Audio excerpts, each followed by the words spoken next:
Greetings, greetings, greetings. What's going on, Uncommon World? This is your friend, Coach Clavon. What an honor and a distinction to be back with you on another magnificent Uncommon Monday. Man, we are going to have a great show tonight I would have to say humbly, as we always do, because we're bringing you guys some information. Information is power, and applied information can be transformational. And here we are again, bringing you the uncommon news, bringing you this uncommon world, bringing you philosophies and tips that could change your life if you pick up what we're putting down. Hey guys, let me send out a little reminder. If you are watching this episode via YouTube, please like and share and subscribe to the channel. Be a part of the family. We're not going to stop. We're going city to city, region to region, nation to nation, planet to planet, taking the uncommon principles, changing people's lives, and being a profound inspiration. So lock in and take the journey with us. And even on social media, like and share, spread the word. Okay, the Uncommon Kings are here. Tonight we have a great guest. But before I bring on our guest, I got to bring on my co-host. Okay, man of the hour. You know, my guy, a true visionary leader on a global scale. You know, I like to introduce Dan, even though he hates it because she's so humble. But I like to tell the world that this is a gentleman of integrity, a gentleman of vision, a gentleman in my industry. It's hard to find people that keep their word and that really get pleasure in empowering others. Pretty intelligent, pretty smart guy as well. And really the author behind this uncommon movement. Let me bring to the forefront Mr. Dan Putnam. Dan, how you feeling this evening, my brother? Oh man, feel amazing. Great time to be alive. So many amazing things going on around the world. And you know what? It's crazy. I've been thinking so much about life and perception, and how you can basically live in the exact same place at the exact same time. And one person's like, oh man, life sucks. Everything's hard. Everything, you know. And then the other side can be like, man, life is so amazing. I can't believe I have the opportunity to experience all these things, be able to travel the entire world. Literally, I leave on Thursday, going to Kazakhstan, and that is about as far away from where I'm at as you can possibly go. With layovers, it's about a 36-hour trip.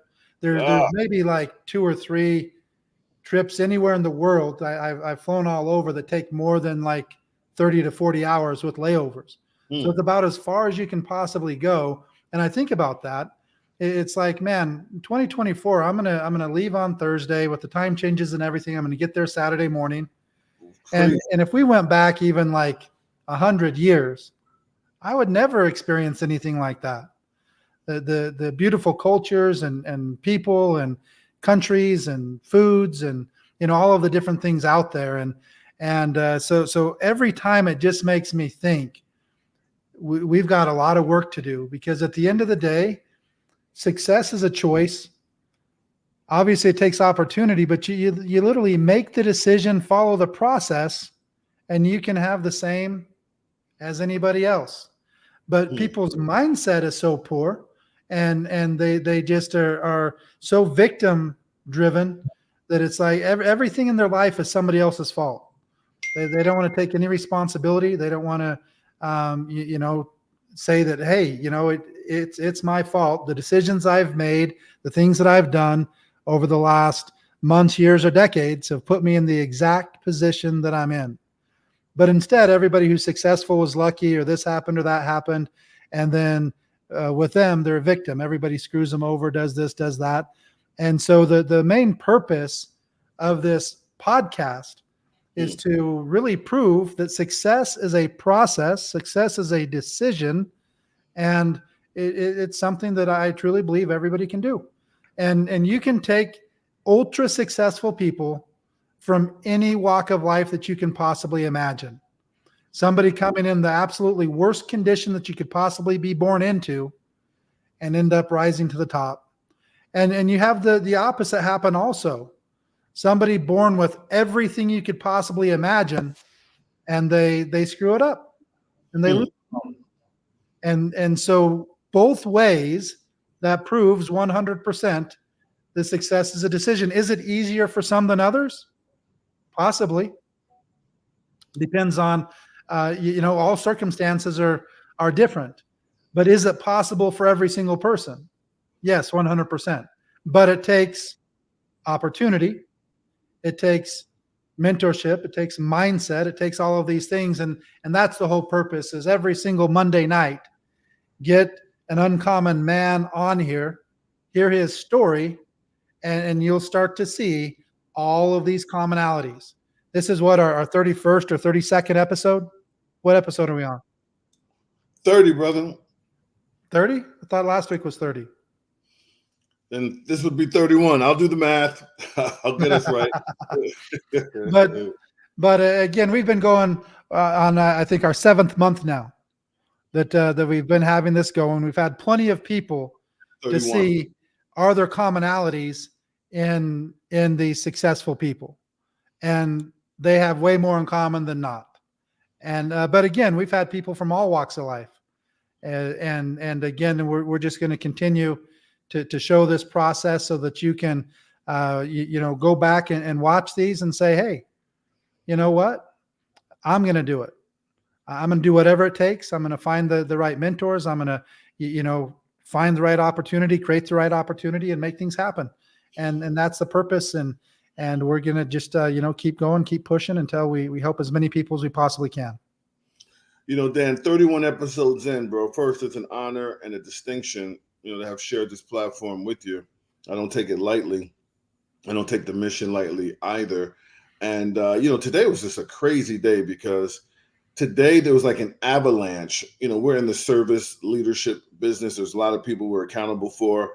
I know for myself, being a team leader, I just got so many non-uncommon phone calls, like people, and some of them, unfortunately trickle up to you. And I know how frustrating it gets, because a lot of people don't take responsibility. I have also, in my journey, had to learn on a higher level the importance of responsibility. And it's just amazing how important this is, because no matter where you are in your life, you need men like who we have on here. You need these situations, Dan. You need these programs, because you can fall off, whether it's with any of the pillars: your diet, your self-confidence, your ability to take responsibility, your ability to be a leader, to live by example. No matter how uncommon we are, I get reminded when I look in the mirror and when I deal with the people that I'm responsible for, how easy it is to be common. Yeah.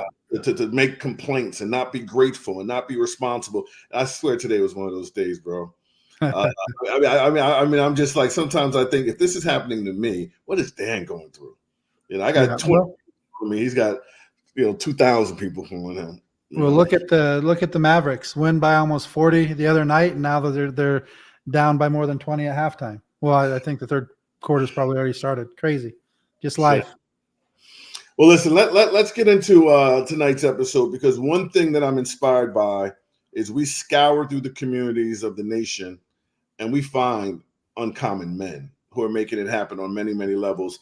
And this gentleman definitely fits the description, and that's why he's here. I want to bring to the stage my guy, William. What's up, William Lou? What's going on? How you doing, my man? How you doing, Dan? How y'all doing? Doing awesome, man. Thank you so much.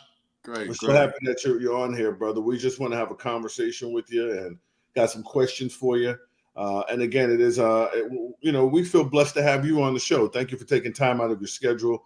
And we don't know where this thing is going to go, man. We might ask you anything, but you just be as transparent and open as you want to be. Let's have some fun. When Dan shared with me some of your social media profiles, all I saw was, a man who is obviously serious about health, nutrition, physical fitness, being an example. Seemed like you've mastered some of the social media tricks to really brand yourself and build an audience and a following. I'm glad we're in the same, business boat, because I know I can learn from you. But can we go back to the beginning? When I say the beginning, maybe some things that inspired you. Just a little bit about insight on your background. let's just start there, man. Where you grew up with, maybe some things about your parents, siblings, some ups and downs that started your journey to maybe where you are now. Just give us some insight. Well, man, that's a lot to take in. First and foremost, before I start, I want to hand it back to you all for having this uncommon episode and featuring me on your 30th or 31st episode. So I appreciate that. Hats off to Dan, the man, as I call him. Very good steward and genius when it comes to product and marketing himself. So I'm thankful to be aligned with him for this assignment. I tell people right now in this phase of my life is 2 A's, assignment and alignment. So right now we're on assignment with this uncommon, episode, and pretty much giving the world what they need to succeed. So as far as I go, my name is William Adams. Everyone calls me Lou Fit. Lou means lifting others up. I became a personal trainer in 2013. I've been featured on American Ninja Warrior. I have a pro card in men's physique bodybuilding. My first time out amongst 150 men, I placed 5th and got a medal. So I was very proud of myself about that. I have a military background. I'm an Air Force veteran, fireman / military police, and also a speaker. And I love marketing. I have a business called Meat Enterprise, which means more exposure. But going back in the time, if you've ever seen the Stars episode, the series called Raising Canaan, it's Absolutely. a very yes. Well, that's like my life. My mother was in the streets. Okay. We have the exact same. That whole show is like my life story. So I come from a background of hustlers. I come from a background of humble beginnings, as they say, but also a lot of high moments to where my mom made a lot of money in the streets. So with that being said, I had to see poverty. I got a chance to see wealth. I had a chance to see, obstacles. I had a chance to see, death, a lot of different things in my childhood which shaped and molded me. Never met my biological father, but I had a great dad, the man who raised me, took me in as his own. So I really have a diverse background when it comes to overall wellness and just life. I know what it's like to be harassed in the streets. I know what it's like to be pulled over, profiled. I know what it's like to deal with mental abuse, physical abuse, a lot of different things in my lifetime. I was also, how deep you want me to go? Let me ask you that before I keep going. This is open, man. This is as deep as you Okay. want to go, and Hey, the listen. whole concept is to motivate people, show people that, man, bad things happen, good things happen, Yeah. so things happen, and it's our job to just take what happens, accept it, and move on. And Okay. so we want to go as deep as you want to go. All right. Well, I'll go deep. I'm not going to leave no stone unturned for the most part. Around the age of 4 to 5, I dealt with being tampered with.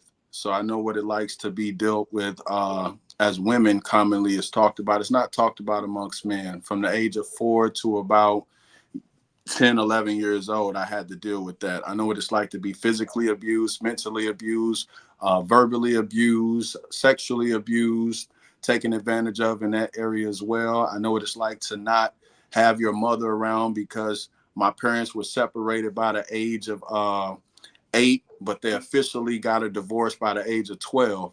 At the age of 12, I found out that my father wasn't my biological father. So that was very traumatizing for me.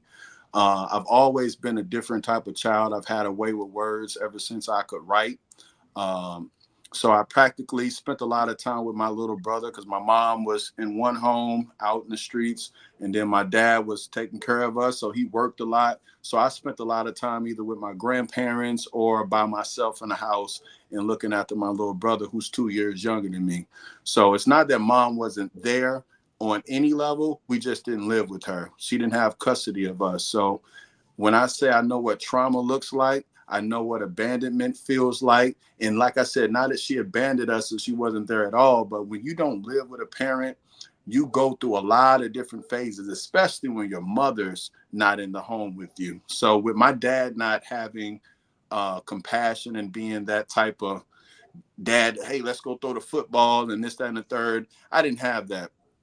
And I said that to say because a lot of times we'll be out there. I had to teach myself a lot of different things. I had to go outside and figure out how to play basketball.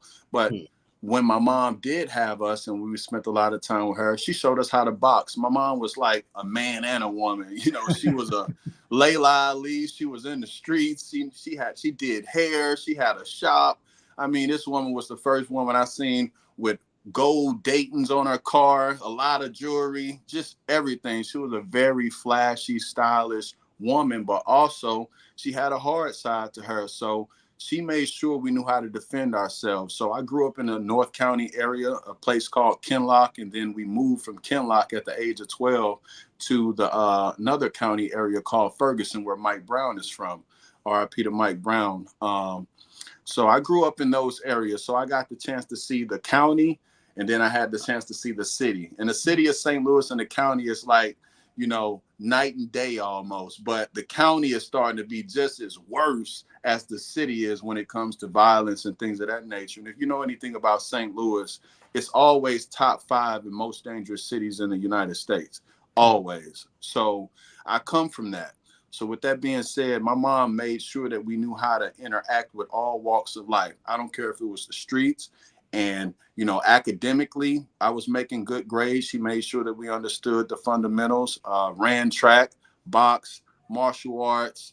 I really was a diverse child. So, and I was a kid that didn't like to get dirty either. So seeing my mom all flashy, I remember times where I would go outside, get dirty, and go in the house and change clothes 2-3 times a day. By the time the street lights came on, I probably had 2-3 different outfits on because I didn't want to get dirty. I was always clean watching my mom because she was like, if you stay ready, you don't have to get ready. So she always made sure presentation was very important. The first impression was very important. How you present yourself and articulate was very important. So I give a lot of my attributes and hats off to my mother. Despite the strain and the distance that we had, I still learned a lot from this woman. And my dad as well. My dad, Lee, the man who raised me, I take my hat off to him because I would be dad or fatherless, whatever you want to say, if he wouldn't have stepped up and came in my life, you know, and took that hat on and say, hey, I'm going to be this child's dad. I'm going to raise him. I'm going to show him whatever I can show him. Like I said, my dad wasn't affectionate. He was a very strong, and this is where the fitness side comes in. My mom ran track. She beat Jackie Joyner Kersey in high school before she dropped out. Yeah. And she was a boxer. And then my dad, he was a weightlifter. He played sports, and he was just a mechanic as well. He made it through high school being a mechanic with the 7th grade education. So he couldn't read that well, but he could read good enough. But because he was so gifted with fixing stuff, he fixed on buses at a tech school and graduated high school. So they kind of pushed him through because of his gift. And I'm a firm believer in the biblical text that says your gift will make my gift, literally, and his gift and my mom's gift made room for him in life. Right, wrong, or indifferent, my mom was a hustler, smart. She was intelligent. My dad was a workaholic.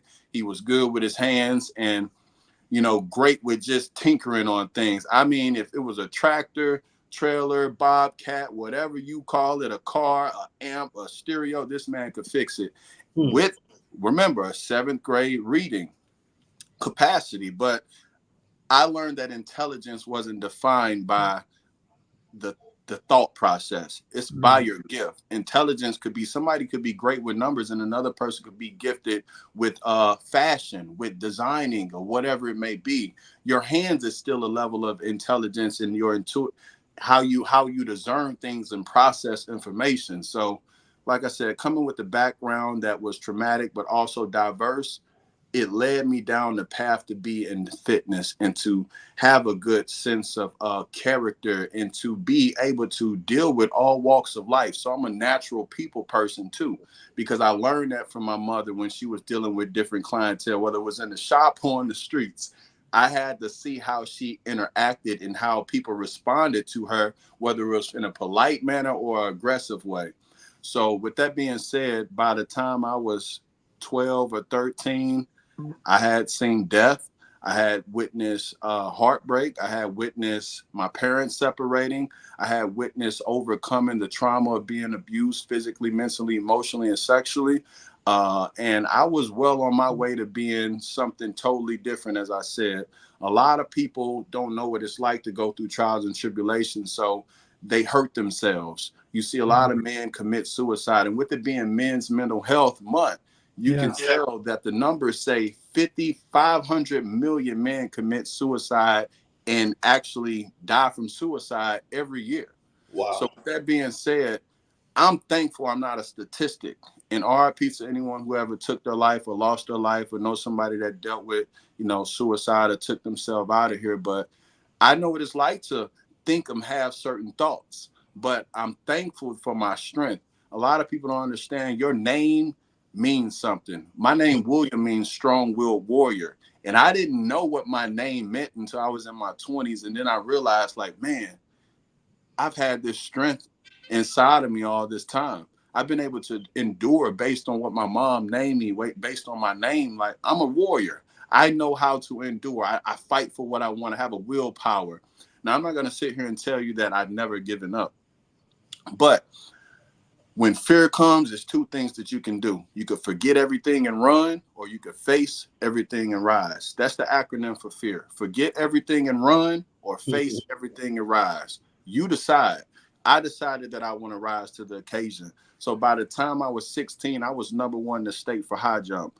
Everything that I dealt with, I encapsulated and used that as fuel to transform myself, to be somebody that was stand out, to be that stellar athlete, to be somebody that didn't let his trauma and his trials overcome him in life. So like I said, by the time I was 12, I was #1 in the state for high jump. I was jumping at a collegiate level. I was jumping at 6'8". I did 6'10" in practice unofficially. So I had Nike people coming to my school, you know what I'm saying? Olympic athletes coming to my school to check me out. But the crazy thing is I dealt with a lot of racism in my community too.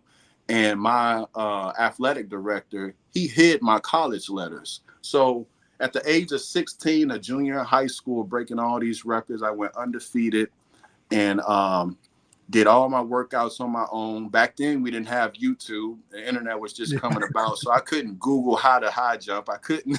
It wasn't no tutorials. This was all off the muscle. My track coach, nobody in my school knew how to high jump. So I was self-taught with that and very flexible because I have a background in martial arts and gymnastics too. So I could tumble with the best of them, like the females out there tumbling on halftime shows. So at 6'2", 185 pounds, I was tumbling and I just had this gift of jumping. My vertical was around 48, 50 inches, believe it or not. So I was doing halftime shows during basketball games and everything. But like I said, with me going undefeated, I did not get a college. I didn't know I had college offers. Why? Because my coach was hiding my letters. It wasn't until a cheerleader stumbled upon going into his office, the administration office, and seen some mail with my name on it that I realized that I had been recruited. Not by one college, majority of every D1 and Ivy League you can name in the United States, from Georgetown, KU, Murray State, Cornell University, a lot of different Kansas, everybody was recruiting me for high jump, and I didn't know it. Sad to say, I didn't make the grades my senior year. I gave up. Why? Because I was going so hard. My junior, my sophomore year, my freshman year, I was on varsity all 3 years. And I felt like I had wasted my time. I'm like, man, I went undefeated. I'm breaking all these records. I'm #1 in the state. I got these trophies and medals. Nobody's looking at me. Lord behold, they were. But a lot of times in life, the enemy will try to sabotage you and take yourself like you're less than, make you feel like nobody's watching you. But that's the time that you put the pedal to the metal and keep going. Be persistent, be consistent. And as Dan speaks about in a lot of things, non-negotiable. I didn't have a non-negotiable at 16. So I lacked the wherewithal and the mentality to keep pressing forward no matter what it looked like. So I stopped doing the schoolwork. I stopped showing up in class. I stopped just giving a care or giving a damn, as we say. So come to find out, I was ineligible to defend my state championship because I didn't make grades. So that was very traumatic for me. So what did I do? Me being a Gemini as well, I know how to reinvent myself. I'm very outgoing. I'm an introvert and an extrovert. So what I did was I just took on the school spirit. I wanted to motivate people who didn't have that motivation. I wanted to encourage people to keep going in some shape, form, or fashion. So what I did, I started doing halftime shows. I started going to all the games. I started tumbling. I became a mascot. I did whatever I could do to still show people like it don't stop there. I found a recruiter and I signed up for the Air Force.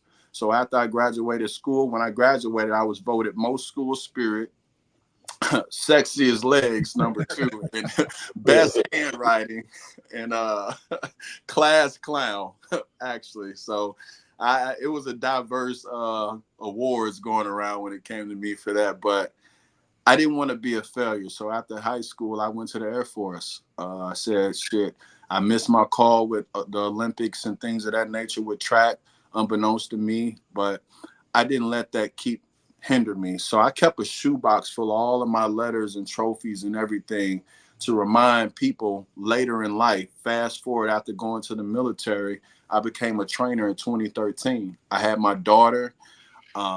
Me and her mother was no longer together. I moved out of the home and I found myself living in my mother's basement at 26, 27 years old, trying to figure it out again with my daughter being 1 year old. I'm like, what am I going to do? What type of example am I going to be for her?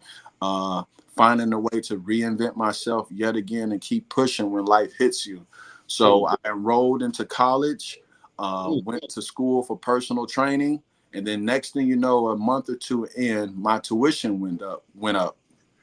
Now, being a military veteran, a lot of people can attest to not having the military supports you like you wanted to. So I didn't have the benefits of using my GI Bill, and I didn't have disability kicking in yet because the military kept denying me access and kept saying that they lost my medical records because I was medically discharged from the military. So I couldn't afford to pay for college on my own. So I had a gambling addiction at the time. So any money that I got in, I was going to the casino trying to flip it. And it was run for about a year. I had a great run, making $1,000, $2,000 a week. And then, like I said, when my daughter was getting ready to turn 2, I went on a real bad losing streak. I took my first school refund check and I went to the casino. And guess what? I lost it all. I lost it all, every dime. And I couldn't even help my mother pay rent. I went downstairs after the casino. Now, remind you, I took her car to the casino. I couldn't even put gas in it leaving the casino because I had spent and lost all of my money on that boat. And I had to tell her I couldn't help her. I had to tell her I lost every dime. And I remember sliding down the wall in the basement, and I had a futon down there. And I had this pole. I had a wooden pole, and I had 2 cinder block bricks on each side that I used to work out with because I couldn't afford the real weights at the time. And I just found myself lifting and doing push-ups and just crying and all of this. And that was how I was channeling my anger. I used fitness. I used that to get that aggression out of me and to get over it. I started praying, and I was like, man, I'm in school now. What am I going to do? Tuition goes up. So guess what? I drop out of school, but I did something. I actually stole my textbook. I paid for them, so I took them. They wanted me to turn them back in, but I kept those NASM books. I kept all the personal training books, and I brought them home. And I could just remember the scripture hitting me, study, get to know the word for yourself. And then I also remember my mom telling me to study and show thyself approved. So I started studying that book despite me dropping out of college or whatever for personal training. And I went online. Facebook was starting to pop and boom, but nobody was using it for business. So I had Instagram and I had Facebook. I said, you know what? I'm going to put a post up saying, I'm a train for free. Meet me at the park. So it was a park about 2-3 miles away from my house where I live with my mom. So I put that post up and I went to the park. Probably about 3-4 people showed up at the time. I train them. I run back home.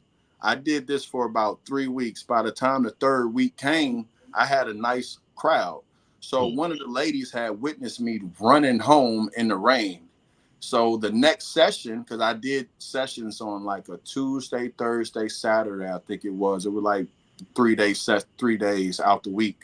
And I had them broken apart like that. So she seen me running, and she came to me after training one day, and she was like, "Hey, Will, I noticed you were running in the rain. You not have a car?" I was like, "Well, no, I don't have a car, but it's all good." She was like, "Well, you know what, Will, I'm going to take you home." So she took me home that day. The next day, she started taking up tips for me at the next training session. So she had told everybody what was going on. She didn't really put my business out there. She was like, Will is helping us transform. He's helping us with our life, you know. So I think it's only right that we tip him something. So she started getting tips for me. And my clientele grew at that park. I probably had 20, 30 people coming out to those park boot camp sessions every other day. And fast forward, it's like 2014, Planet Fitness opens in St. Louis in a nice area. So I go up there, I sign up. The doors weren't even open yet. They just had a little trailer out front. They were taking sign ups and pre-sign ups and stuff like that. So I go sign up. I catch the bus up there, actually. Put $2 or whatever the fare was. I catch the bus up there. I sign up and I catch the bus back home. Planet Fitness opens, and I had all of my clients sign up for Planet Fitness. So Planet Fitness was a non-judgment zone. So you couldn't be in there doing your extra bodybuilding stuff and all of that grunting and groaning in Planet Fitness, because they hit the little lunk bell or whatever it is and they ring it. So I got all my clients to sign up. I had about 30 signups. So the manager starts harassing me at the Planet Fitness because he sees me training. You're not supposed to be training. So I said, well, no, I'm not training.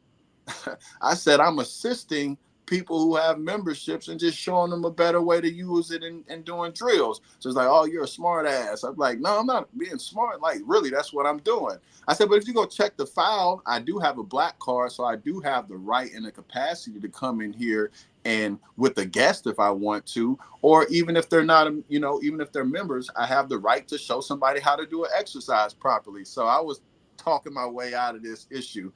About 2 weeks later, one of the other managers come up to me and say, hey, I heard that you're being harassed by the other manager. What's going on? So I tell them, and so they pull the other manager to the side and they say, leave him alone. And he was like, why? They said, this man really should be getting referral fees because he's brought in a lot of clientele and people come in here looking for him. You're going to run off good business, so leave the man alone. A month or two later, I end up getting seeing an audition for American Ninja Warrior. So I felt in my spirit, I'm like, man, I think I could do this. Matter of fact, I know I can do this. I climb on shit all the time. I'm climbing up basketball goals, literally. Like I would climb. If a ball got stuck in the gym, I'd jump and dunk on a rim, climb up the side, grab the back rails, and climb all the way to the top of the rafters and get the ball down and shimmy on back down. Like I had crazy grip and hand strength, and I could pull myself up on anything. So I was like, I'm gonna do it. So I end up sending in a video to American Ninja Warrior, and they liked it. So they called me back. They went on my social media at the time. It wasn't monetized, and that wasn't even happening at that moment. I probably had about 5,000 or 6,000 followers on there, and then I had another 5,000 on Facebook. So between Instagram and Facebook, I was at about 10K followers back then. So that was a lot of followers and a lot of ears. So they were like, we want you to make one more video, but talk about yourself. So I edited, I shot, chopped, did my whole video presentation all over again. I'm doing backflips and climbing up stuff. I'm doing jumping over cars, doing all kind of crazy acrobatics. And they're like, damn, you like, yeah, we want you. We want you on this show. And at the time I was bodybuilding. So I was 210 pounds. I was 210 and about 4 or 5% body fat. So I was ripped and just massive looking. So a lot of people thought I played in the NFL and shit like that. Every time I go out, they'd be like, man, who you play for? And I just be like, I say, I train the players. I just say something just to, you know, keep the conversation, you know, at a bare minimum. And so fast forward, I go on American Ninja Warriors 2015, and it blows up. It goes crazy. So when they come film me, I walk through the Mike Brown Memorial. This is around that time that Ferguson is on fire. All chaos and hell is breaking loose in the city of St. Louis, all behind this Mike Brown situation that very few people know what really happened. The man actually went to the store the day before to purchase some cigarillos to smoke. And his friend was the owner's son or nephew or whatever, and he worked at the store. So he kept the cigarillos behind the counter for him to pick up the next day after school. So the day that Mike Brown was actually killed, that video clip shows him being aggressive with the owner of the store because the owner didn't know that those cigarillos behind the counter were already paid for. So a narrative was spent and made him look like he was bullying, he was aggressive, he was a thug, but the man had already paid for him a day before. And he lost his life over a misunderstanding. And so I took that to heart. I started rallying up in Ferguson. I would go down to the riots and all the different things that I could possibly go to. And I turned in overdrive on training. I'm like, I'm going to give back to the community even more. I'm going to train more people. I'm doing more free stuff. I want to give back because I understand where the mind goes, the body follows. If you have your good mentality, if your health is intact, you can think better. You can make better decisions. You're more disciplined. So I understood that from the military, from my high school training, from boxing, my mom. I just understood certain principles that if you have certain disciplines about yourself when it comes to your body and your finances, like your mind is very sharp. So I started doing that. And when I walked through that Mike Brown Memorial, I got so many DMs from the people watching American Ninja Warrior about me being from Ferguson. It was crazy. Geraldo Rivera even messaged me. He reached out to me. He was like, man, how'd you make it out of there? Like, what? I said, hey, man, this is not Iraq. You know, this is where I'm used to be. This is just St. Louis. It's Ferguson. It's not as bad as you think. And majority of the people who are doing the looting and all the other stuff weren't even from Ferguson. We're outsiders doing all this crazy stuff and burning stuff down. I said people were just want to be angry about something, you know. So throughout that whole event of me being on American and Ninja Warrior and having my gym numbers grow through the roof, because I had a gym in the hood. Literally, when I say the hood, my gym was in the hood. So I was scared to have any clients that wasn't from the hood to come to my gym because I didn't know if their car get broken to or whatever. So I'm like, man, but after American Ninja Warrior, I had every walk of life, every ethnicity, every background showing up to my gym. And I did my best to make sure that they were secure and safe when they were there. And I mean, my wife would put my uniform on and she walked through an airport or somewhere and they'd be yelling, Lou Fitness, chasing her down, you know, just to ask who I am because the story just was so powerful. And I was pretty much the first person to get disqualified. I didn't fall in the water. I didn't mess up. I hit an out of bounds mark on Ninja Warrior and got disqualified for touching the out of bounds mark. So I really knew I could have won and went far on that show if I'd have knew those boundaries were. But man, my life has been a roller coaster ride. And I'm just thankful. If it wasn't for the different traumatic experiences, you know, I tell people all the time, pain builds character. What you go through grows you. What don't kill you will build you. And it will also heal you. If you don't have stretch marks after you're working out and you're growing, like childbirth, if you don't have something that shows that you went through something, you don't have growth. So that's what made me who I am today. I'm still overcoming a lot of different things. Fast forward, my daughter is 12 years old, beautiful, tall, you know, athletic, model looking girl. I'm married, but I'm separated and I'm dealing with that right now. I won't say dealing. Let me change my verbiage. I'm growing through that right now. So for everybody out there that's listening, your words matter. Wow. Life and death is in the power of the tongue. Life and death is in the power of the tongue. So with that being said, if God created the world from beginning to end with using his words, I think we need to watch how we speak. So when I listen to Dan, and how I met Dan was through the network direct sales marketing space, man. This guy always kept phenomenal products. So, and I listen to him talk. He watches his words. He's very strategic how he says stuff. And the guy really ever gets mad. I've never seen this man pissed. I've never heard him curse. I've never, seen him get out of body with anybody. So, I can respect that because that's pretty much how I am. If I get mad, you really did something. Like you really did something. But I still watch my words because life and death is in the power of the tongue. We speak those things that aren't as though they are. It's what the Bible says. A lot of people don't know, and I'm going to share today, that I have a theology background. I went to school for theology too for a short while, and life coaching as well. So I understand, faith without works is dead and all of that. Like, that is very true. And a lot of times us as men, we don't understand faith on a different level because a lot of us really haven't compartmentalized the things that we go through. So a lot of us waver in faith. As you can see, a lot of the suicide rate is high, like I spoke about. And it's one thing I learned from direct sales that I want to hit on is that Monday is the highest rate for people to stress out, freak out, and go through a lot of opposition in life. Why? Because so many people are employed. So many people are going on jobs that don't serve them, but they're serving the job. People are going into situations that they don't want to be in. So suicide rate is high on Mondays. A lot of domestic violence happens on Mondays. A lot of bad things happen on a Monday because it's the start of the week, but also a reminder of a place where people don't feel comfortable or they don't thrive in. And the sad part about it, I tell people all the time, I don't knock a job because we all have to work them, but I've been fortunate enough to have some type of get up and go about myself to not have to stay on one. So with that being said, if you're on a job, always keep in mind what job means. Join our business. Journey of brokenness. Just over broke.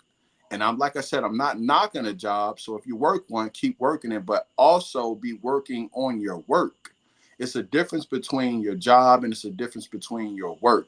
Your work is your purpose. Your work is something you get up and you're excited about. Like Dan is excited about developing products. He's excited about putting projects together, passion products. He's excited about this uncommon movement.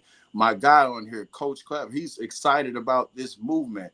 Before we even logged on and I'm sitting backstage on this stream, he was excited to even set up. So that lets me know this is a part of his work. It's a part of his purpose. This is not a job to him. So people that are going on jobs or in jobs, understand and comprehend. When you get off, start working towards your passion. Start putting 2 to 4 hours towards your purpose. Start putting it towards something that's going to give you a sense of like identity. People don't know. I tell people all the time, the reason that devil was able to trick Eve off the streets and make her manipulate Adam's because she didn't know her identity. She didn't know her purpose. So she was able to be fed something and she went and fed Adam something and made Adam go against God. And you know the whole story. So the thing is, it's because it's an identity crisis. When you know who you are and you know your purpose, you are worth it. Again, when you know your purpose, you're worth it. And you can put forth the best effort possible to be the best version of yourself. So if you're a man and you're overweight or you're out of shape, you don't know your identity. You don't know who you are. You don't know your purpose. Because if you knew it, you'd understand that we are naturally what? Hunters. We are naturally 300 type of men. We are naturally somebody who get up, get out, and produce something. The Bible even lets us know that we're supposed to be fruitful and multiply. That comes with purpose. When you multiply something, McDonald's, they knew their purpose. They made that burger, they bought real estate, and they became the best-selling restaurant in the world because they knew their purpose and they were fruitful and they put a system together, which system means save yourself time, energy, and money.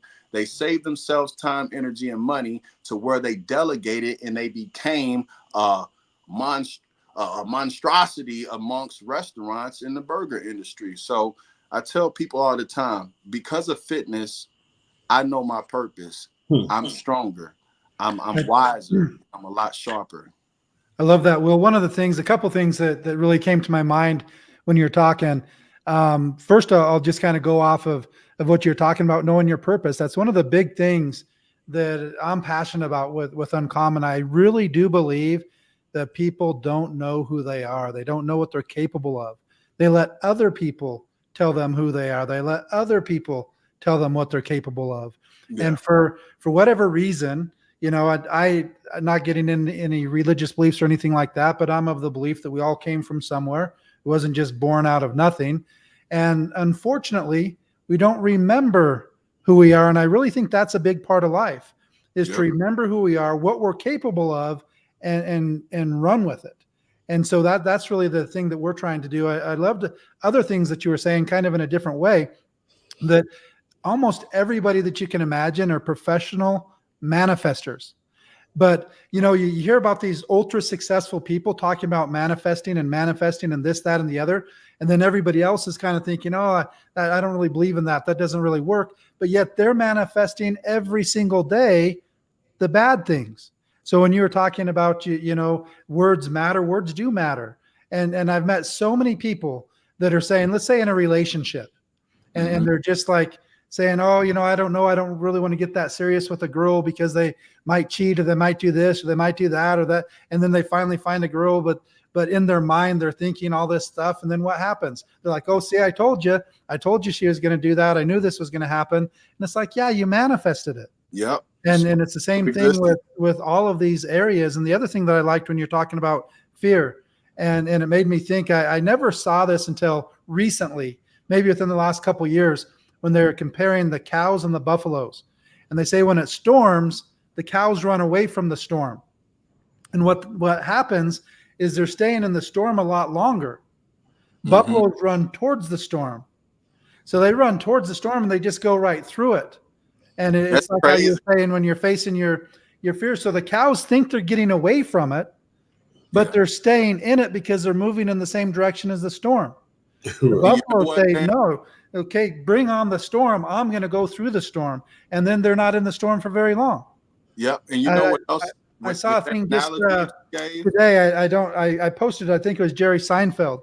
And he was talking about, I don't remember the exact comment, but it was this basic thing where he was saying, you know what? Everything goes by so fast. It's not going to be very long before nobody even knows who you are. And nobody knows any of this stuff that's happening. And we sit there and worry every single day about somebody who says something, bad about us on Instagram, or somebody sends a message saying, oh, how are you in health and nutrition being fat? Don't you even take the products, or this or that? And people let this get to their mind and let it drag them down. And it's like, you know what? None of that stuff even matters when you look at the big picture. And at the end of the day, who decides anything? We're the only ones that decide. You can't decide anything for me. You can try and influence me, but at the end of the day, it's my decision in what I do, how I do it, and those things. And so that's really the things that we're trying to push here and get out. So I just like to, when we hear a story, especially one as powerful as yours, just kind of go back and reiterate some of it so that people can really get these things that you're talking about, because so many things there. And another thing that I really had to, nobody really told me this, but I had to learn it because that whole concept of when things get hard, it's easy to quit. It's easy to give up. It's easy to make excuses. And so I had to get in my mind that, you know what, I'm going to keep going, because this is when most people quit. As soon as it gets hard, they quit. So I need to push through that if I ever want to have any form of success.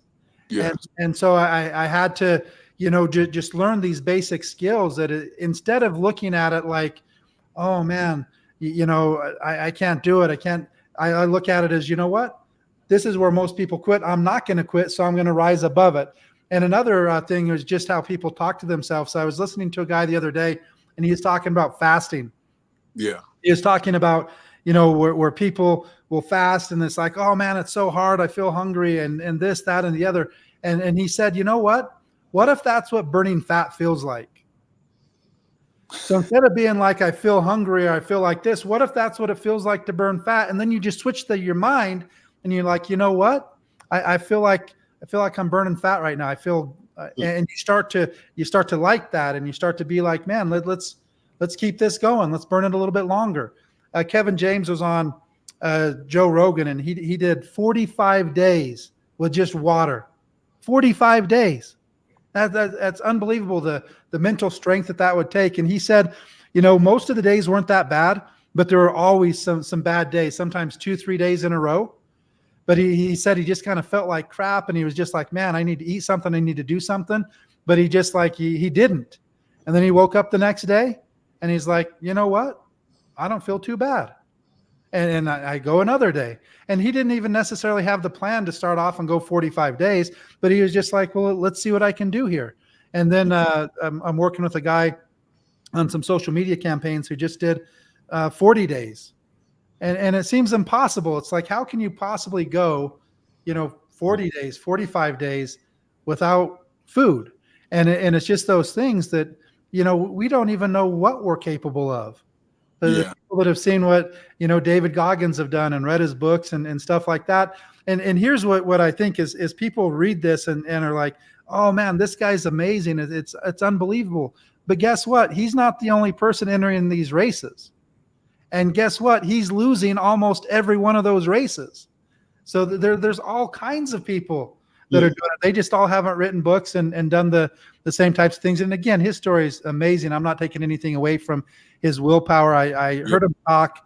It was actually last year, and we were in a it wasn't a stadium, more like an arena, probably like 7,000-8,000 people in that arena. And he said, if we all started running right now, do you think that anybody would keep going longer than you? He said, if that's the question, 100% not. There's not one person in this room that'll go further than I will. Now, if it's a race and it's 50 miles or it's 25 miles or it's 10 miles, there might be somebody that would beat me in a race of 10 miles or 15 miles or 20 miles. But if the whole goal is just the last one to stop loses, I'm not losing. I don't care who's in the room. I'm not losing. And I was just like, man, that's how life is. The only reason there's winners and losers is it's only if you have a time limit. Wow. There's no winner or loser if there's not a time limit. And that's why you have to adjust that mind that you win or you learn. When I was in wrestling, it was a sport that I really liked. I wasn't the best wrestler by any means, but one of my friends was phenomenal. And in fact, he was a 4-time state champion. And I think that wrestling is one of the hardest things to be a 4-time state champion, because a freshman beating a senior is not very likely in any sport. But so 4-time state champion, but I wrestled him in practice. We were the same size going all the way from like grade school, junior high through high school, every single day. And I had to change my mindset.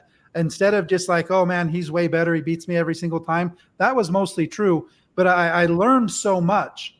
And so I had to get away from this winning and losing. And instead of just losing, I'm like, well, what can I learn? Let me just try and not get pinned. And if I got good enough that he couldn't pin me, I could beat almost everybody else in the state. And then I was like, well, okay, he beat me, let's go again. Okay, you beat me, let's go again. Let's see if I can go longer. And then all of a sudden, 3, 4, 5 times I beat him. Then I started to realize, you know what? If I get in better shape than all these guys, especially the better guys, if I get in better shape, I'm going to have a good chance to win, because they almost always win so fast. So if I can learn not to get pinned right away, and I can get in really good cardiovascular condition, it's going to be a lot harder to beat me. Now that, again, I never did anything amazing, but it was a learning experience. And I used so many of those things to learn in other areas that, make all the difference in the world. But you had to come with this in business. The thing I love about it is there isn't a time limit. So you're not losing if you're learning. Now, when you're losing is when you keep on doing the same things over and over and over and making all the same excuses. Insanity. You're losing because you're not learning. But that's what I got from there. Clavon, let's go ahead and jump in. He basically covered so much of the stuff that we got right. I know. Through the last 5 things pretty quick, and I'll have you go ahead and fill it out. I think we can breeze through, health and fitness, but we'll touch on it with some specifics, Lou. But I'll tell you, I have a couple of questions or comments based on your story, boy. You talk about being compelling. It really was. But Dan, I'm going to save my questions until we get to personal growth and development. Okay. Well, let me do this then. Yeah. The first pillar that we focus on here with Uncommon, there's 5 things, Will. The first one is health. And when we're talking about health, we're talking about physical and mental. So you've already explained how that's a big part to you, but is there any books that you recommend, anybody that you follow on social media, on either the mental side or the physical side or both, just so you can kind of throw out some nuggets of somebody might want to go follow, listen to a podcast, follow on Instagram or social media, anybody that you recommend for physical fitness or for mental health? Okay. I pretty much, it's going to sound crazy, but one of my main books that I read for everything is, and not to be religious, I read the Bible a lot. It might be like, well, what does that got to do with health and wellness? Well, one of the scriptures that's quoted, it says, make your body a living sacrifice. So you got to be tested. You got to be tried. It's got to go through the fire. You got to understand that our bodies are balls of clay. We're dirt suits. So this ball of clay can be molded. It can be shaped. It's in the potter's hand. And not to be biblical again, I just want to say the potter's hand. You are the potter. You're the potter. How do you want to mold your body? How do you want to shape yourself? So I take a lot of biblical principles, but outside of that, it was a book that I read that had nothing to do with fitness, and it was by Rick Warren, Purpose Driven Life. Yes. And my mom made me read that book when I was going through personal training school, when I was going through my gambling issues, when I was sliding down the wall trying to figure it out. She brought that book to me signed, and she wrote something inside of there to motivate me. And she gave me that book and I read it, and Purpose Driven Life really gave me more purpose. It let me identify things in health and wellness, that I never would have looked at. Fitness is not the act of just doing workouts. Fitness is the act of knowing. You got to know something. You got to learn something. You have to enhance yourself and your mentality. You have to earn it. You have to learn and earn. So those are the 2 things that I read. I read scriptural things, and I read Purpose-Driven Life. Another guy that I like to follow is Andy Frisella. Yeah, I like him also. Our favorite guys. He's from St. Louis. He's from Missouri. Yeah. So I'm from St. Louis. So I watched the Supplement Superstore. I watched First Yeah, Form. what an amazing story, the whole thing. Yeah. And that was First Form to what it is today. Exactly. And I watched that. I seen it cultivate to where people were barely even knowing. People didn't even know that he owned both of them, to see it go from one store to a chain and big like that. So I followed him. Another person with fitness that I followed was the Guru of Abs. He was a well-known guy out of Atlanta. He's probably like 6'4". He was on like Love and Hip Hop or something like that back in the day. This guy's like 6'6". I mean, huge. Like, this dude was so huge. But every time I got on Instagram, man, he was, doing had Nike sponsorships and all kind of stuff going on. And I would follow that guy. And then it was another guy out of Atlanta called Mr. 2 Weeks Out. And he has the Loft facility in Atlanta, one of the biggest workout places that you can go to in Atlanta for boot camps and stuff like that. And one other person that I'm motivated by is my brother from another mother, Jamar, Mr. Go. If you ever followed Jamar, if you've ever witnessed Mr. Let's Go, this guy is his mentality and his work ethic is unmatched. Unmatched.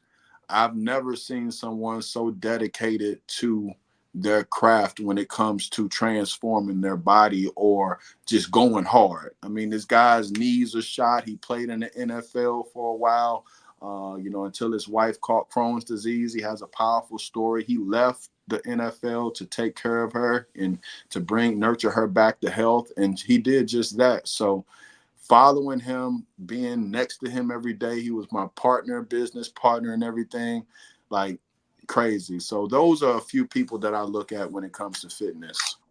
Awesome. I love it. And Second one, Clavon, I'll just go really quick, and then we'll spend a little bit more time with you asking your questions, and we'll just go through this quickly. But we talk about financial literacy, and specifically, we focus on residual income, and so that would be like things you were doing in the park and having a gym, and the memberships, and the residual would come by owning the gyms and having the memberships and things like that. But anything that you would have to say about just financial literacy so that you can get out of just the only form of payment, going and working for somebody and getting paid, so you can start to get your making money and other things that pay you over and over and over on the work that you do, whether it's nutritionals or subscription based or rentals or any of those different types of things. Just anything that you could throw out there on financial literacy. 2-3 minutes. Okay. Well, yeah. One of the first things that helped me generate a lot of revenue inside the gym was not my clients that I trained personally. It was boot camps. I learned the power of group and community. So one-on-one sessions didn't make me a lot of money. It was the boot camps where I could charge $250 or $300 for a month, and 3 sessions that would be $12 for the whole month that they would get with me. But I have 10, 15, 20 people inside these boot camps that paid $200-$300 for that hour. So I learned how to condense my time and to get my time back to where, as personal training, I was working, from sun up to sundown with one client every hour. So I cut out the one client an hour and I transitioned into boot camps. And then I upped my price for personal training because you have to pay for that time now because it's precious. So I made it valuable. What made me a lot of money outside of the boot camps and condensing my time and understanding the value of it was products. Once I found a product that I could sell, the first product that I sold in my gym was CoQ10. I started selling that, and it was, they were doing a whole phase about this product. So, and I think it was ashwagandha and some other stuff. So I started getting these herbs, and then next thing you know, I think it was a detox tea. I'm not going to say the name of the company, but a detox tea had came out, and I made more money with that detox tea residually than I did with boot camps, personal trainer, anything. That product moved when I didn't move. It moved when they didn't move. So I figured out a way to leverage that product and build a network amongst my clients. Actually, they were becoming distributors and they were moving. So I was generating revenue night and day, that mailbox money, from me learning the effectiveness of leveraging other people's time and gifts outside of my own. So if you want to make money, learn how to leverage other people's gifts. I think Warren Buffett once said that he didn't want 100% of his own efforts. He'd take 1% of 100 people's effort to get that 100. That's true. So make your money work for you. That's what residual income is all about. Leveraging other people's efforts and leveraging money to make money go out and bring back friends. That's super awesome. Dan, you got something on the close? No, I agree 100%. I mean, the whole thing about this residual income is creating leverage. Yep. And leverage. And our goal, the reason we're so passionate about these two things, Will, is if people can control their health physically and mentally, and they can control their time, those are probably the two most valuable things that we have as human beings, other than our spirituality, families, and things like that. But if we're just looking at as an individual, our physical and mental health and our time are the two most valuable assets that we have, or 3, depending on if you separate physical and mental, and they are a little bit different. There's some people in great physical condition that are struggling mentally. There's some people that are, have the mindset of a champion, but they're struggling with diet and stuff like that. Everybody struggles. Nothing's easy, but you got to embrace the hard. Appreciate that it's not easy. If everybody had a 6-pack, it wouldn't be that cool. and you know what? If you look at the time, if you go back far enough in history, when everybody was doing manual labor and stuff like that, the 6-pack wasn't what people wanted. People wanted to be fat because that was rich. They had the food, they had the luxury life. Everybody had the 6-pack, so it wasn't cool anymore. In the streets, they call that the baller belly. You were a baller. They call it the baller belly. So that's crazy that you just Well, I guess me and Dan are balling. got the baller belly. Hey, listen, William, I just want to spend a minute with you, man, Yeah. on this third pillar, and I'm gonna pass it back to Dan to Okay. close out the show with pillar number 4 and 5. But again, I want everybody to catch the fact that the way it was designed was that health and fitness being a key, financial literacy being a key, and then these last 3 being the methodology, I guess, the substance on how to obtain them. So Yeah. your story just reeks personal growth and development for me. You know, William, I think, you know, I can relate to so much because just like you, I was raised in urban America by a superstar stepfather that I don't know where I would be today. I'm very grateful. You know, thank God my biological father, I love him from, you know, the DNA, but my stepfather taught me what it was to be an entrepreneur, a man, understand history, self-love, and all that kind of great stuff. And my mom was my superhero. She was the my rock. Even to this day. So I can relate to that, and I just feel like coming from certain environments, it's going to be a personal growth and development and mentors that make the difference in your life. And I think when it comes to physical fitness, that takes a lot of mind strength as well. Especially if you're consistent. And so I'm listening to your story, bro. You closed out with something that was really serious about, having a child and being married and being separated, and the child probably being at an age where she seems like she, probably can mentally, handle it mentally and emotionally at an older age, but it's probably really tough still. And I want to know, what nuggets did you learn from your mom or from mentors or from the strength that you have being a fitness guru?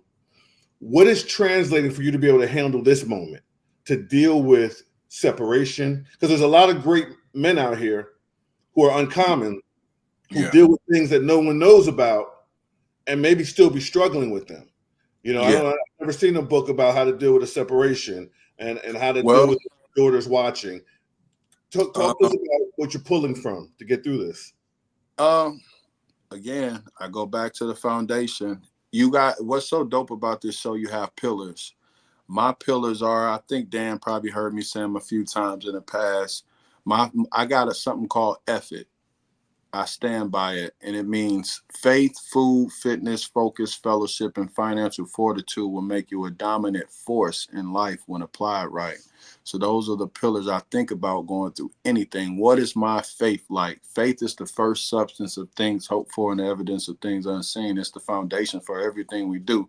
That means we have to believe. So going through this separation, I had to dig deep and lean on my faith. I had to lean on, a higher power, as we call it. I had to lean on some friends who were strong around me. Your circle of influence would be your insurance. I'll say that again. Your circle of influence will be your insurance and guarantee your success and guarantee your failure too. So who you're hanging around, what your network is like, who are the individuals that you can pull from and glean from. So I leaned on a few of my friends. I leaned on the creator. I leaned on the seeds, the gems that was implanted in me since day one, because adversity was not new to me. So going through the separation was another different level of adversity because it's more emotions attached to it. You've become one with somebody, as they say. So I tell people all the time, 1 + 1 equals 2, but 1 + 1 really equals 1, because when 2 touch and agree, you become whole. When you put a link in a chain, all of those different links are individuals, but it makes one chain. So me becoming one with this woman, and then now I'm separated, I felt like I lost the link. And during that process, I had to really pray. I had to really fast. I had to go counseling.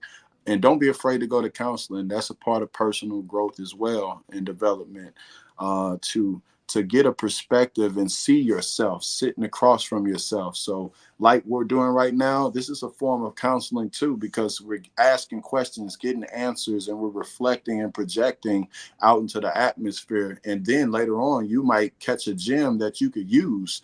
So counseling was big for me as well.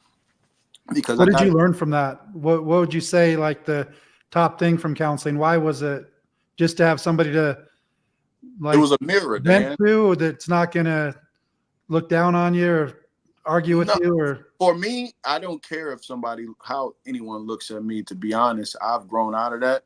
So for me, it was a mirror. I got a chance to see my bullshit. I got a chance to hear it. I got a chance to sit in it. And I got a chance to see where the error in my ways was. A lot of times we point the finger and don't realize those other three pointing back at us. So as much as I want to say she did this or she didn't do that, I had to take accountability as a man, because a man is called to be the head. A man is called to set a certain standard. Even before Eve in the garden, he was called to name the animals and give instruction. He was a teacher. So me being a man, I had to understand and overstand and comprehend that I was supposed to be leading better. I was supposed to provide better. And I had to take accountabilities for those things. No matter what I wanted her to do, no matter if she didn't support, no matter if she didn't speak life into me, I still had to take accountability and speak it for myself. So I saw where I fell short thanks to a counselor being my mirror. A lot of people don't understand that when you go to counseling, those people are trained to mirror you. So if you go high, they go high. When you go low, they go low. And what I mean is, you say, man, I'm having a bad day, they're going to be like, man, yeah, you're having a bad day, but they match your energy. So therefore, you let your guards down. So any effective counselor or somebody that's talking and pouring into you, they know how to match energy. They know how to, they can empathize and sympathize with you, and they can mirror you. So that's what it was for me. It was a mirror to see myself.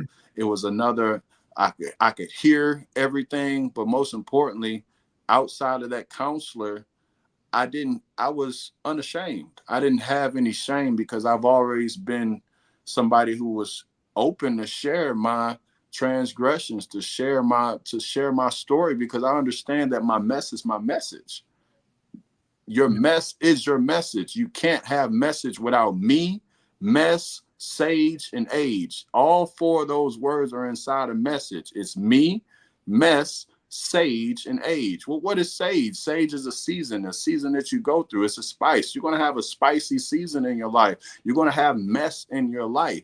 And the first root of that message word is me. So me, it all starts with you. If you want to win, you have to go within. So that's what counseling is about. That's what personal development is. Go within and realize it starts with me. And that's all that's what I did, Dan. And that's how I got through the marriage situation. I took accountability, and the things that I didn't do, I was okay with.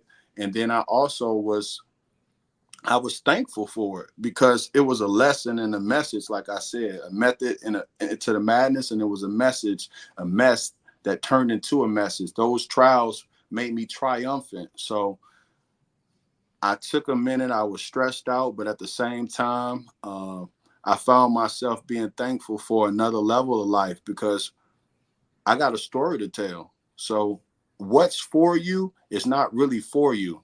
I'll say this again. A tree never eats its own fruit. It produces fruit for us to go pick it off. We get nourished by it. So anything we deal with in life is not for us. That's selfish. So when you're selfless, you become that tree that you produce. So anything that you produce, in good or bad, is for other people. So they have to glean from it. So make it worthwhile. So while I'm going through this situation, I still was training. I still was pouring into people. I still was being transparent about it. And it helped me as well as others, because it gave me a level of accountability, and I could see myself again. So don't wallow in the madness and mess. Don't be a pig and lick it up after you throw it up. No, release it, give it to God, give it to whoever you serve, give it to yourself if that's you, whatever you do, but you have to release it. Don't bottle it in, because it will crush you. So that's the tip that I could give anybody with marriage that's going through that type of devastating time. Find a good network, find good people, find something to read, go to counseling. Don't be ashamed. It's not going to hurt you. It's only going to birth you. It's going to give you a rebirth. So that's what I suggest for everybody. I love it. My favorite thing there, Clavon, is just learning the lesson to take responsibility. Even if there was things that somebody else did, regardless, you still got to take responsibility. and we got to take responsibility for what we do, what they do, what we accept, and all of those things. So I love how you put that to it. Regardless if they did things right or wrong, we can't control that. Right. We have no control over what somebody else does. We only have control over what we do. And what makes relationships so hard is we're spending all of our time and all of our effort trying to control them instead of just controlling ourselves. And if we'd control ourselves in a better way, they'd probably control themselves in a better way. Yep. But it's this constant power struggle with the people that you're supposed to be one with. I loved a lot of the things that you said there.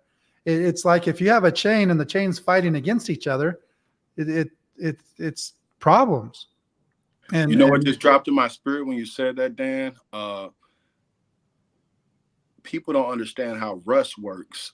So if a chain is connected to another chain, but that chain is rusty, it contaminates all of the other links. Yeah. It's kind of like gangrene. So you have to decapitate and get rid of the issue right away. It's like putting bad fruit in a bag of good fruit. It's going to rub off on everything else and contaminate the whole bag and make it rotten. So with your marriage and your relationships and business and personal life, you have to get rid of the things that's going to contaminate or rust. You have to remove them. And if that's you got to go to counseling. You got to seek therapy if you're the one that's causing the contamination. So you have personal development is 24/7. It's every day. It's all day.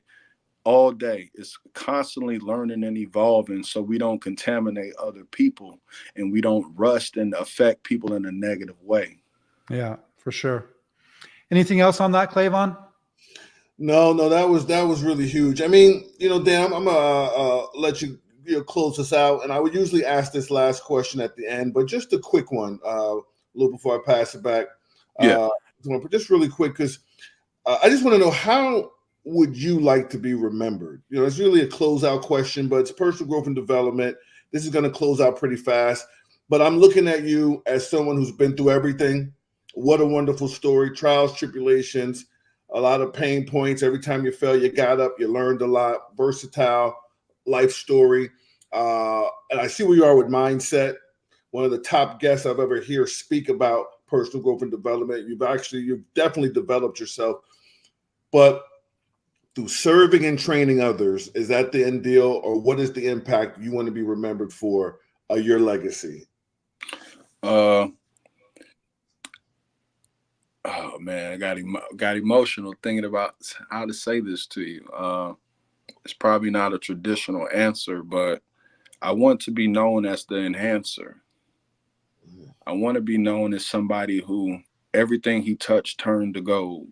I want to leave a legacy of making things better than I found it. That's been my gift since birth. If I come into a room, I make the room brighter. If I walk in a club, I turn heads. A lot of people don't understand the power of just being a genuinely good person. So if my legacy is to be left that my daughter and anybody else could pick up, is to be a person of light, be a person that wants to see people moods and mindset shift. So I'm an enhancer. So my whole legacy is about enhancing any and everything around me. I want it to be better. If you're going through a bad day, I want to be the person to give you an encouraging word. So when people remember me, they'll know, like, man, Will made me smile. Lou means lifting others up. That is my legacy. That's my brand. That's what I live every day, lifting others up. And that means I want them to go from A to Z, not A to B. I want them to transform all the way across the board. So I'm a transformational person, coach, mentor, whatever you want to call me, but always remember me as somebody who enhanced everything that he touched for the better. I love that. That's perfect. Sorry, Clavon, go ahead. I just wanted to say, one of the things that we've really been talking about a lot lately, Will, was always leave them better. And it repeats. If I make a goal when I have interaction with somebody that I always want to leave them better, make them smile, give them a compliment, do something, then I always leave them better. Does that make sense?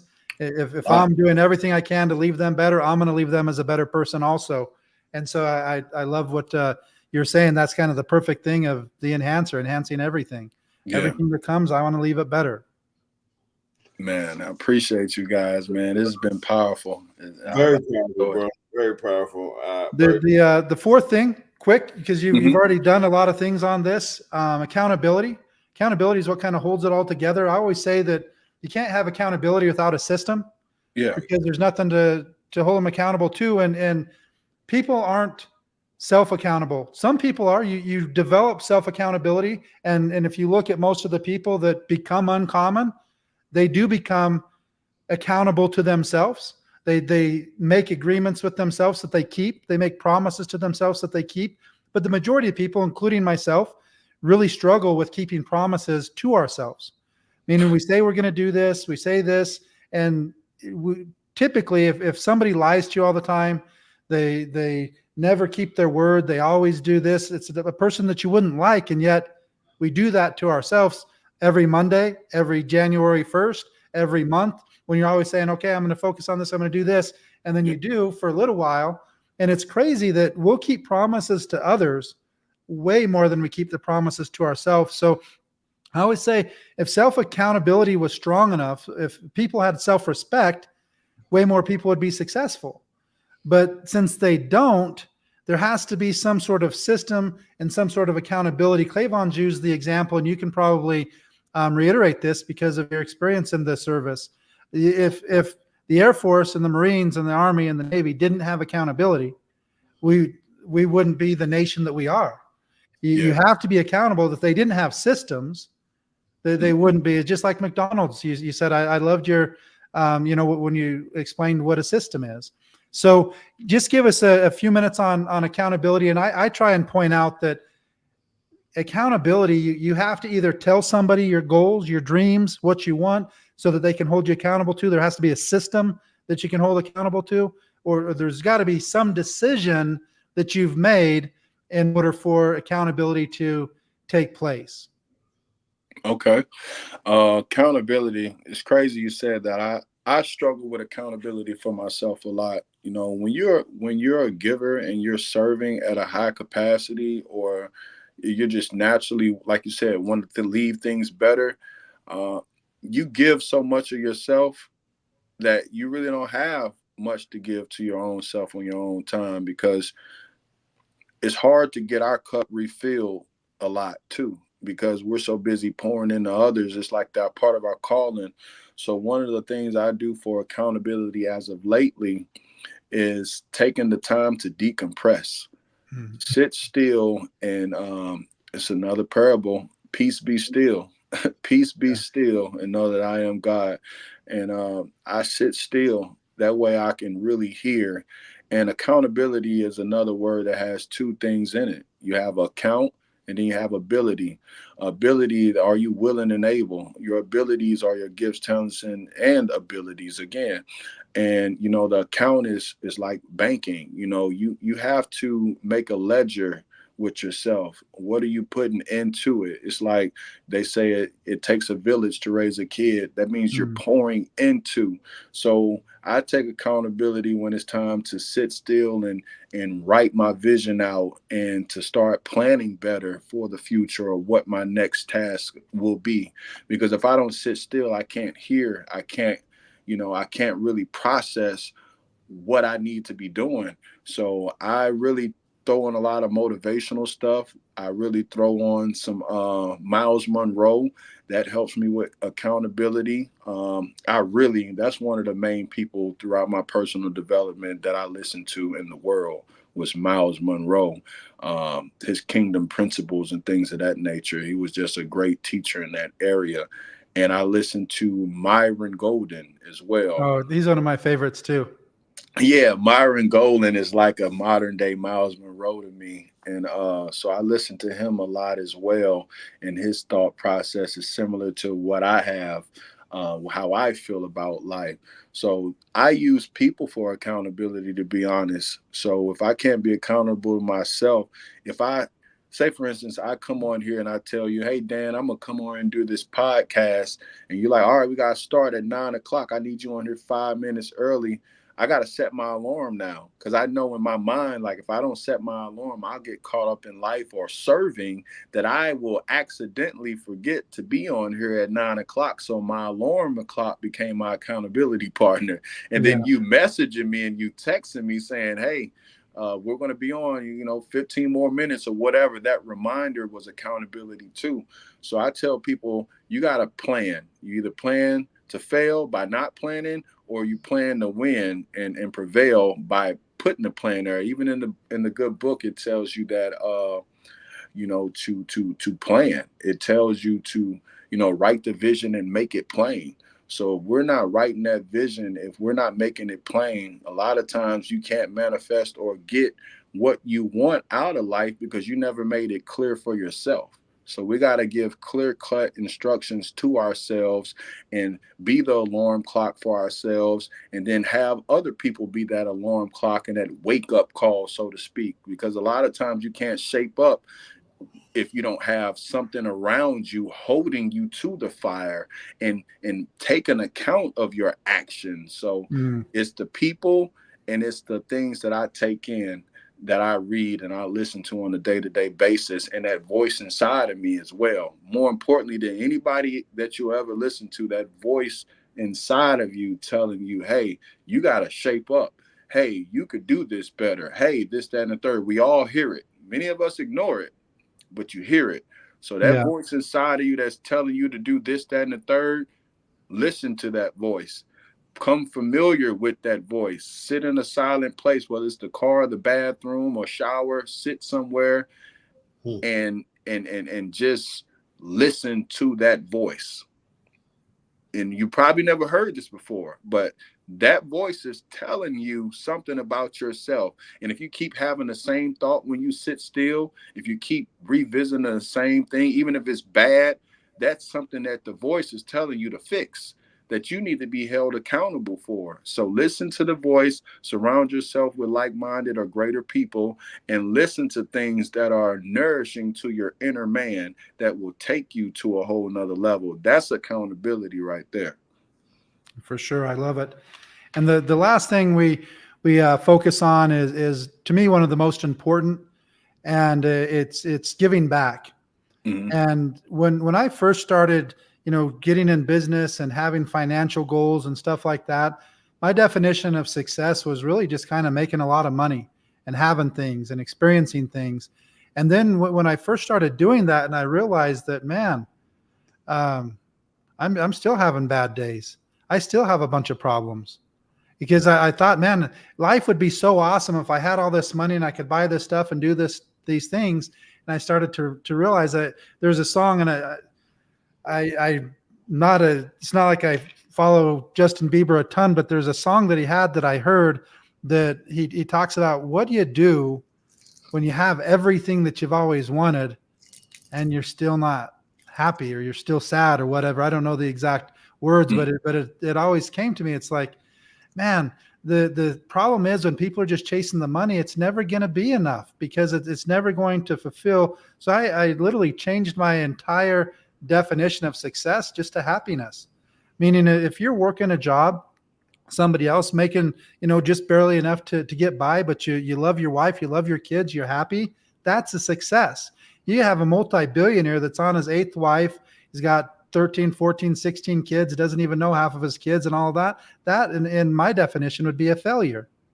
And so one of the things that I think continually keeps people grounded and keeps them going is giving back. And I've got to the point, I still like to try and make money, and I like to have cool things, but you get to the point that it's almost more fulfilling seeing somebody else get that when they've made it the goal and the drive, and they want to go on this trip. There's a lot of trips that I've gone on that I want to take somebody that's never been there, just so I can show them these areas, and I get more joy of them seeing it than just me going back. Yeah. And so giving back, something that I'm super passionate about, because it keeps me grounded, it keeps me excited, and I just love to just see the people smile and see the people believe in themselves and see the people be like, man, you know what? I can do this, and start to remember who they are. And so that's one of the things that we really focus on. And just hearing your story, obviously you give back, having the concept, hey, I'm going to train people for free. And all of these things also, a lot of times it goes in a circle, and you start giving back and it comes back to you. A couple of people I follow on TikTok, Instagram, and stuff like that. One of them is a guy that goes and looks for the most rundown yards that he can see. I don't know if you've ever seen this guy. Yeah, Knocks on their door and he asks if he can clean up their yard for him for free. Yep. And people are like, what's going on? But they don't realize the views he's getting and the time that people are watching. He's making so much more money doing it for free than he would if he was charging people $300, $400, $500 or even $1,000. Yep. And then there's another one that just goes and asks people if he can give them a haircut, and he just kind of interviews them and picks their brain while he cuts their hair. And he's making more money than the top barbers because of his social media. Now has millions or tens of millions of subscribers. These guys are making hundreds of thousands of dollars, some of them hundreds of thousands a month. And so it just kind of shows that whole giving back, things come back to you. And now with social media, it's even bigger because people are literally doing things for free and making more than all of the people that are charging people for the same things. Mm-hmm. No, that's very true. In law of reciprocity, you got good and bad karma. People don't realize. Yeah. Look at karma in such a negative way because the way people use it, like, oh yeah, you're gonna get it. But no, that's good karma. That's good harvest. There's good seed. It speaks about laying your seed on fertile ground. So when you plant seeds, man, you're going to reap a harvest. And look at the two words, you're giving back. So when you give, it comes back.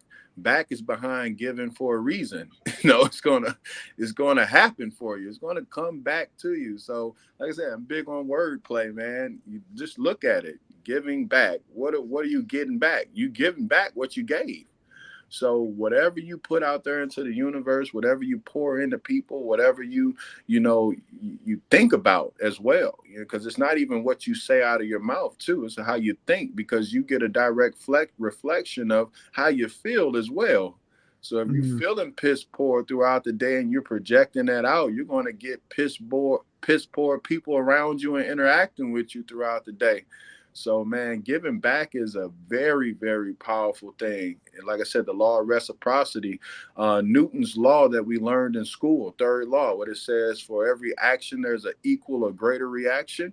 So I have to think about those principles. Like, man, if I do this, I'll just say something wild. If I slap you, I can't tell you how to respond to me. You might give me a slap back, or you might punch me out. You might do something extreme. You might hurt me worse than what I gave you. So you're going to get it. So I practice giving back all the time. I'm separated, like I said. I just moved to Little Rock, Arkansas, where I'm at right now, in January, New Year's Day. New Year's Eve, I packed my suitcase. I was homeless, living in and out of hotels for months. Like I had picked up that gambling habit again, trying to figure it out due to the separation. I told you I was going through a lot, and I had to go to therapy and all of that. And one of the things, while sitting in a hotel, I decided that I was going to move. I needed something that was fresh. I needed a fresh start. So when I first got to Little Rock with my 2 suitcases, I was living in hotels here as well before I got my own apartment. And I stayed with a few friends for a few days, no longer than a week or 2. But it was mostly me figuring it out. So one of the things I did to get myself all the way out of the hump during this separation, I started a free boot camp in Little Rock, Arkansas, downtown at the Clinton Presidential Library by the river. And people started coming out to my loop camp. It was Lifting Others Up camp. And people were starting to come out to that boot camp, and it gave me a sense of purpose again. It gave me something that I ended up going through a situation here to where I couldn't pay my rent one time because I couldn't land a job right away. I didn't have a car. So my rent got behind, and guess what? Because I was giving back, somebody paid my rent. somebody came and gave something to me. Somebody did something that I wasn't expecting. And then people started tipping again. So I'm reliving this thing again because I truly love to help people. I truly love to serve. So whatever you find yourself doing, make sure that it's positive and nurturing and cultivating and for the better, because you're only going to get that back times 10. You know what the guy said, give you double for your trouble. So find yourself doing something constructive, man, because you can only get back better. It gets greater later. Yeah, I love it. Clayvon, anything to add, give back, any closing words, questions? Well, this was amazing. I just want to ask you, William, we don't play no games on Uncommon Men. You know, this is big boy. This is a big boy platform. So Yes, sir. have you, since you've been, New Year's, symbolic time frame, new beginning, moving to Little Rock, Arkansas. So have you conquered, I think the gambling came back as probably a reflection of the stress dealing with, the separation. But since you've been in Little Rock, have you continued that pattern, or have you conquered that? I conquered that, man. It only took me one time to lose again. And I was like, no, I can't keep going down that road. Because if you didn't conquer it, this episode would be the #1 case study in the history of the world. Because I haven't heard many people outside of the legends speak about mindset and personal growth and development and discipline and character and perseverance better than you. And then I'd have to know you'd be the perfect example of knowing the information and not and unfortunately maybe being stuck, not living it. I'd want to dive deeper into that, because you would probably heal thousands of people with your testimony. But if you finally conquered that, it makes sense, because you're the man to do it. You're an uncommon man, and you're very wise, very smart, very strong. I'm sure physically, but and mentally and spiritually. People might have missed it, but theology school, you've paid your dues and everything, brother. And you come from real strong stock. So we're proud of you and very happy that you've conquered that. I call it a demon, because gambling addiction is a disease, and good for you. And thank you for being on the episode. Thank you for being with us. I appreciate it, man. It's been an honor and a privilege to speak to the people and to share my story and, give my higher power the glory through it all. And appreciate you, Dan, for reaching out and allowing me to jump on the Uncommon platform, because I'm definitely an uncommon guy, still growing and going. And I love it, man. And thank you so much. This is just, we always ask that question at the end on the giving back, but every single person we have on here, we already know they give back, because you just gave your most valuable asset, hour and 40 minutes of your time. Absolutely incredible nuggets. The thing I love about living right now in this time and really embrace it and so grateful for it is just like the ability to put these out on the internet that can be here 5 years, 10 years and stuff like that. And what a blessing it is. And now you have your 12-year-old daughter in 10 years will be able to go back and listen to her dad for an hour and 40 minutes, just dropping nugget after nugget after nugget, and realize she already knows, but realize what an amazing person. And that's something that I always kind of think, man, I wish that I could go back and watch my dad do something like this, but they didn't have YouTube and the internet back in the time. So I think it's important to put this information out to other people can see it, and you never know who it's going to touch, what it's going to do. And so, we're just keeping this thing going, and we're not breaking any records with it, but it doesn't matter if we have 10 viewers or 10 million viewers. We're going to have a 32nd episode and a 320th episode and a 3000th episode, because it's just the concept of going out there, giving back, and literally trying to see, can we create a brand that has only one goal, to help people. We have one goal, to provide opportunity, uplift everybody. And I love that, Lou, lift up, what is it? Lifting others up. Yeah. Lifting others up.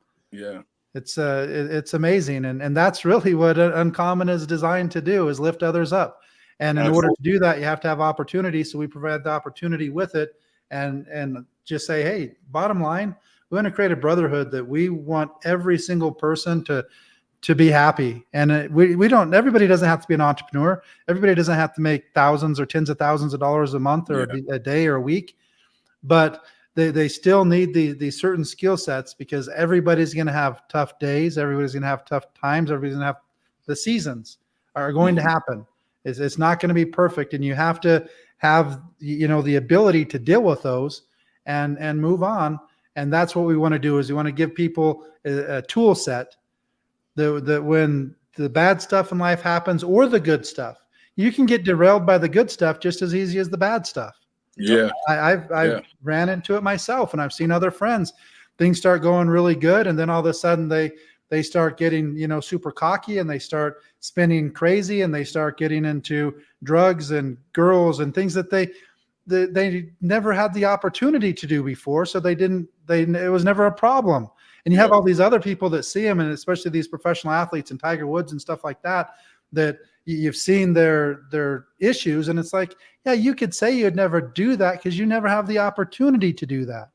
But if you have all the money in the world and everybody wanting some of your time, and through it, then all of a sudden things that you never would have done, you start doing. And so it's not just when things are going bad, it's also when things are going great that we want people to be grounded and give back and have that strong mindset and remember who they are. Because something that's going great, you can turn that into bad. Something that's going horrible, you can turn that into good. Yeah. So bad doesn't stay bad unless you let it stay bad, but good doesn't stay good unless you let it stay good. No, that's true. That's very true, man. I would be remiss if I didn't say this before we ended, with this being the Uncommon Man show, just uncommon in general. There might be women listening to this too. Affirmations. Speak life to yourself. I sent you a video the other day, Dan. Yeah, I love that video. I have a brand that I'm launching that's just all about, can we actually take a toothpaste and make it the strongest mental wellness company in the world? And it's all about the affirmations. And so I actually sent it to Clavon, and I said, and then Clavon said, man, this is exactly how we need to launch the toothpaste. We need to get like 100 people doing these videos in the morning and at night. The only thing I need is you to brush your teeth right before that, put your tube of toothpaste down with all the affirmations, then say your affirmations and go for your run. Yep, that's it. That's it, man. And then do the same thing at night and go to bed on your pillow that has all the affirmations on your pillow after you've brushed your teeth and said your nightly affirmations. Yeah, man. What made me do that, and not going to take a minute's time, but what made me do that is that's what's been keeping me through a lot of the stuff that I was dealing with and growing through. And I like to say this to people: don't say that you're going through anything. Say you're growing through it. Speak those things that aren't as though they are. It said when you pray as though it's already happened. And people say, oh, that's faking it till you make it. But no, the word believe has lie in it. You got to be the lie. Believe has lie in it. So become the lie. And guess what? You stand on that, and it will become what he'll give you the desires of your heart. So these are real principles. So when you're speaking to water, they've done studies of water actually, amazing, doing some amazing things because it was spoken to properly. Plants also. Water and plants. They stand up when you speak life to something, man. So like I said, life and death is in the power of the tongue. So if you're a common man, you wouldn't get that. But for all the uncommon men, you got to know speaking life is very, very important. So what I say to myself every day is, I am strong. I am courageous. I am thankful. I am grateful. I am dominant. I'm a lion. Through my words, I triumph. I am king. So I lead and I soar as an eagle. I am purpose. I am worth it. I am opulent. I am prosperous. I am healthy. I am wealthy, attractive, magnetic. Anything I want, I have it. I don't say I get it. I claim it. I claim the victory over every situation and circumstance, because if you don't feel like you have it, if you don't feel like it's attainable, it will never show up for you. I love it. What a perfect way to end. Go ahead and close us out, Clavon. I'll tell you what. I hope you guys are picking up what was put down tonight. Next week, we're going to do it again. I want to thank our guests. It was an honor to have you here, brother. Listen, guys, on YouTube, Uncommon Men Global, the number 1%, okay? Subscribe. Help us grow. And we're going to continue to serve and do what we do best. We will be back next week with another episode of Uncommon Men. Hey, guys, we came, we saw, we conquered. Thank you for joining us. We're out of here. Let's do it. That was awesome.